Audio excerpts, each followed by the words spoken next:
In today's video, I'm going to teach you how to use the info function in Excel.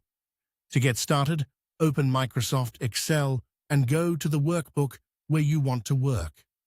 The info function is useful when you want Excel to return details about your current working environment, instead of calculating numbers or text in the usual way. For example, it can tell you things like the current directory, the operating system version, the Excel release number, or how many worksheets are open in the current workbook.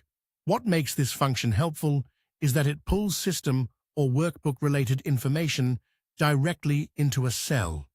That means you can quickly display technical details without having to search through Excel settings or your computer manually. Now, select the cell where you want the information to appear. This is where Excel will display the result of the info function. Once the cell is selected, type the info formula and include the information type you want inside quotation marks. Then press Enter, and Excel will return the requested detail. For example, if you enter info with the text argument OS version, Excel will return information about the operating system version. If you use directory, Excel will return the current directory path. If you use release, Excel will show the Excel release version. And if you use num file, Excel will return the number of active worksheets in the workbook. The key thing to remember is that the text argument controls what kind of information Excel gives back. So if you want a different result, you don't need a different function. You simply change the text inside the formula. As you work with this, it helps to know a few common arguments.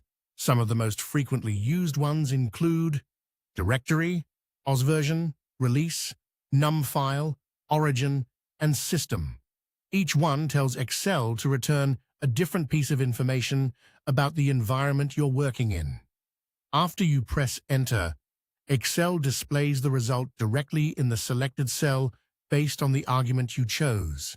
If the output doesn't match what you expected, double-check the text argument carefully, since it needs to be entered correctly for Excel to understand what information you want. That's really the core of using the info function. You choose a cell, enter the function with the appropriate text argument, press Enter, and review the result. Then, if needed, update the argument to pull a different type of environment detail. It's a simple function, but it can be very useful when you need quick system or workbook information right inside your spreadsheet.